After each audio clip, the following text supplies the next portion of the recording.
在这个星球上，曾存在许多人类已知与未知的文明，他们不断在物质与精神上进步与进化。文明的毁灭与诞生是这游戏的一部分。如今，人类又快走到文明的关键点，极端气候的发生、AI 的快速发展、人口结构的改变，人类面对的只是更大游戏的一小部分。人类已逐步走向一的法则的进化版本。看看那些渐渐只剩空壳的宗教组织，那些渐渐觉醒却不知所措的人们。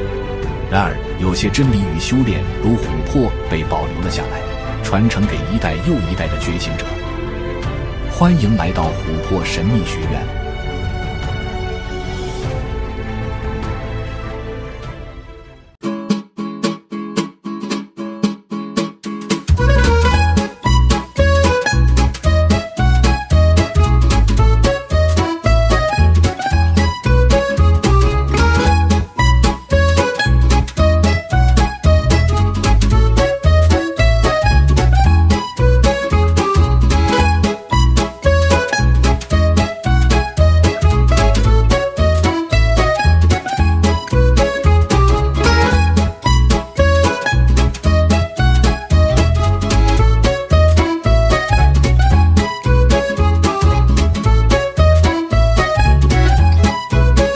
大家好，这里是琥珀神秘学院，我是阿吴。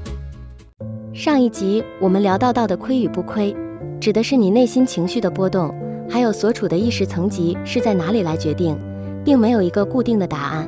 还有这里要提醒大家的，心中的负面情绪是很好的自我检测，那心弦是否被弹起，这是一个提醒，切勿去压抑这负面的情绪，而是要去面对并找出对治的方法。如果想要用适当的方法发泄一下也是没问题的，记得对自己诚实。我们说了那么多集的庄子齐物论篇，已经渐渐要走到庄子体悟的山峰了，慢慢走向更玄幻的境界。这是因为我们在上集说到的文字语言到此已渐渐显得苍白无力。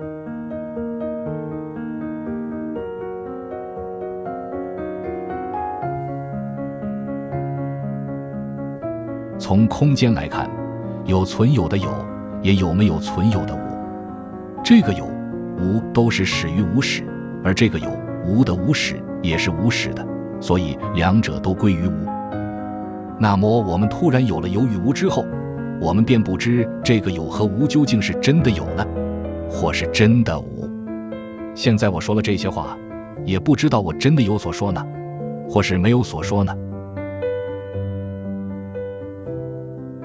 读到这里，人们的大脑通常会开始觉得无聊与愤怒，在那里有来有去，无来无去的，烦不烦啊？如果读庄子读到这里还不睡着和不把书丢到一旁开始滑手机的人，那真是值得给你拍拍手了。阿吴就来为大家说明一下吧。这里庄子用的词汇有与无也是老子书中的重要概念。老子第一章说，无名天地之始，有名万物之母，又说天下万物生于有，有生于无。庄子这几句话是修行者能否悟空的关键。严格来说，悟空与悟道并不相同，但是其实现在多数人已经把它们混为一谈。所谓悟空是见到万物的空性，悟空后经过悟后起修，在精进有所体悟的，才能称为悟道。在这个段落中，庄子用简单的推论方式来和我们说明那形而上的。阿吴用这个太极阴阳图来和大家说明，所谓的有就是万物任何的存有，一切都包括物质与非物质的一切，这里以太极图的白色来代表。而相对于万物的有，不存在任何东西的空间或概念就是无，这两者彼此衬托。可以说，因为有的产生，所以有无的概念，也因为有无，你才会产生有的概念。所以深入的来说，这两者就是彼此的一部分，互相衬托，才能互相彰显。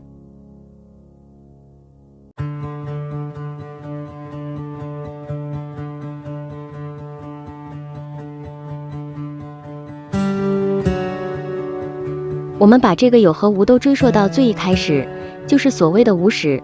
以太极图形来说，就是黑与白外面那个圆圈，这个圆圈也称为无，和刚才所说的有无的无不一样。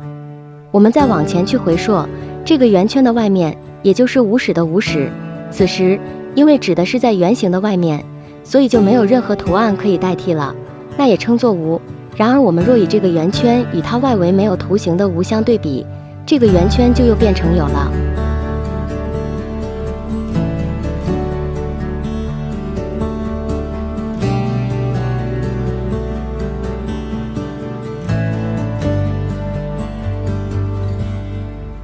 现在我们把镜头拉回我们眼前的事物，这些事物到底是有还是无呢？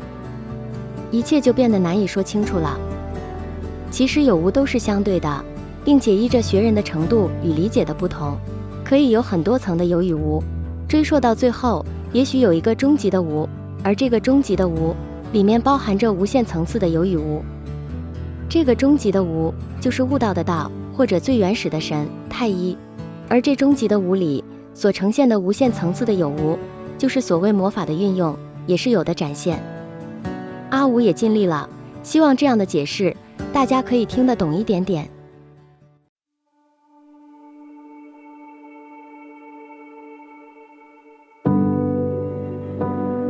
就字体来说，没有一个东西是比秋天毫毛的尖端更大的，泰山比起它来也不能称大。就字体的存在来说，没有一物比少年夭折的人更长寿，甚至彭祖比起他来也不算长命。真正能体证这个我，天地虽长久，却与我共生存；万物虽众多，却与我为一体。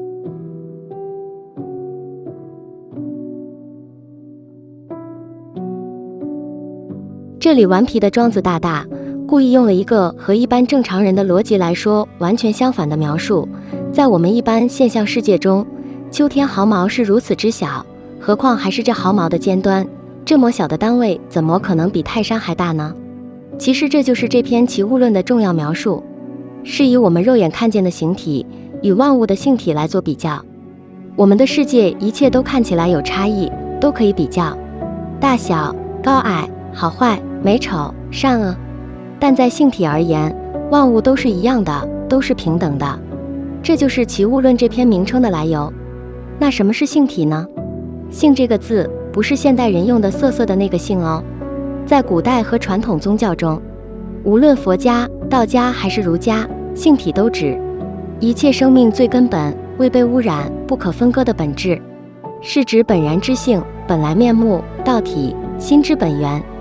换句话说，是不生不灭、不增不减，超越善恶、超越是非、超越分别的那个，是你在没有被任何念头遮蔽时的那个本来。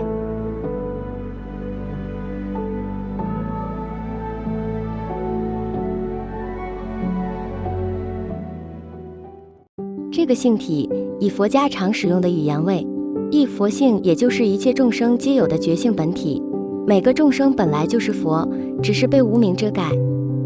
性体等于佛性的本源状态。二、真如又称为不变、不动、不二，不因缘起变化的本体，不依外物动摇。三、法身也称宇宙实相，性体不是个人的，而是如来藏的普遍性，无生无灭，无好无坏，无形无相，超越时间与空间。佛家强调见性等于见性体等于成佛之道。六祖慧能说的见性成佛中的性，就是指这个性体。而道家所使用的语言为一、天性本性，但不是一般人的习性，而是与道相通的原初本性。二、性体等于道体，道家认为本性与道不二，当人回到未染的本源，就是得道。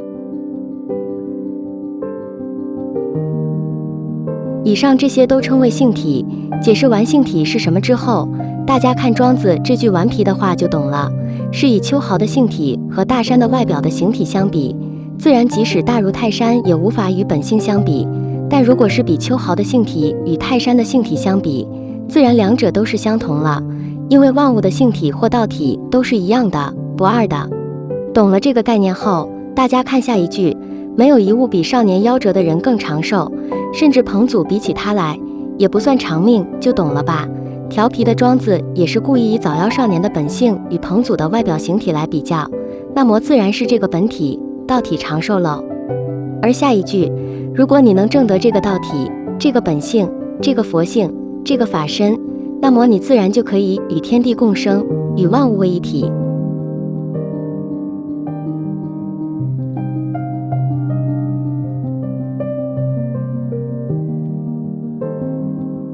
但要注意的是，这里指的是你的精神与灵性体可以与天地同寿，并不是说你的肉体啊。自古许多肤浅的人们看了道书就想求个长生不老之术，人类肉体只是一个载具，一个工具，肉体不可能长生不老的。但若证得了这个本性，这个法身，就不用再不自主的轮回，载具卸下后，自然也就长生不老了。但话说回来，其实每个人都是长生不老的，老的只是你所使用的载具，机器，重点在于你有没有办法从这游戏中拿回自主权，有没有办法变得更加自由与逍遥。庄子大大以正德，故写下逍遥游。让我们继续看下去。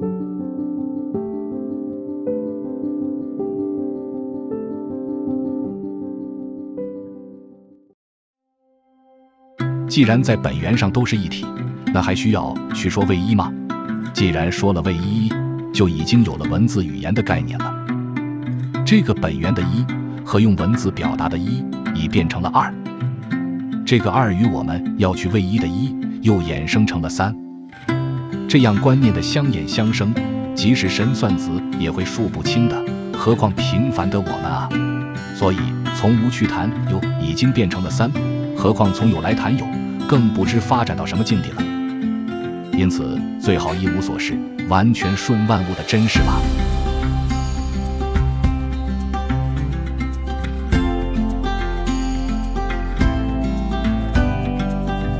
这里庄子再度向我们解释使用文字语言的困境，但阿吴提醒大家，这里的文字语言的困境也等于是头脑逻辑的困境，因为我们在上一集就说过，现代人类的思考方式多是依着文字语言的模式的，依着这一种模式的发展，多半会在进化的过程中过度依赖外部的科技发展，并非科技发展不重要，而是在于过度依赖。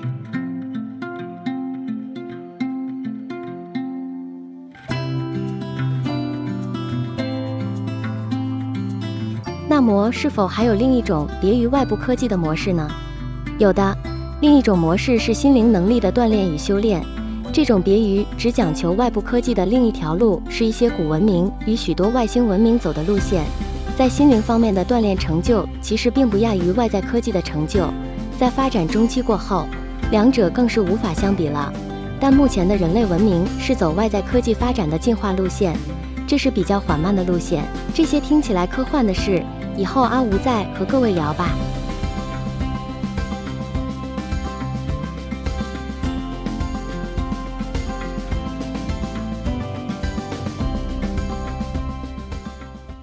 让我们聚焦回庄子。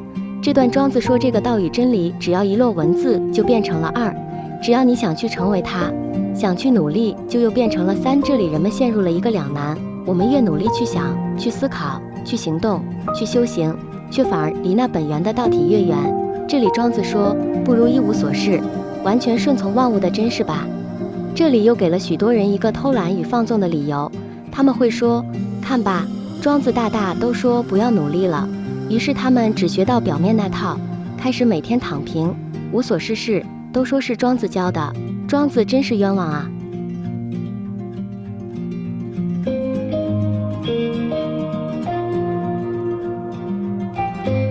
还是一样，表面并不重要，如果你真的可以做到思想情绪的躺平，无所事，平静安详，那非常好，庄子说的就是这样。但诚实的问问自己，你真的能做到吗？多数人即使每天外表悠悠闲闲的，看起来宁静安详，内心却无法做到，心里却是波涛汹涌，担心害怕恐惧愤怒。所以即使庄子告诉我们要无所事，要顺从万物，要放松不努力，你仍然无法在内心做到，人们只能外表假装。所以要内心放松，要内心不努力，也是需要练习的。这就是修行的次序，先努力修行，学习各种方法与观念，到了中期，熟悉相应的法门方法的练习与美尬，也对正确观念有些明白了。接下来就是要努力让自己不努力，这个努力让自己不努力，是指努力去让自己放松。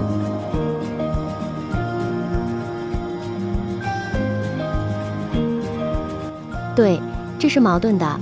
一个人无法努力让自己放松，真正的放松就是放松，就是不要用力就好了。如果你努力让自己放松，那就不是放松了。这里，阿吴再度说明了修行的次序，希望大家不要再误会庄子大大了。他的放松、无所事，对于多数的人们还是需要练习才能到达的境界。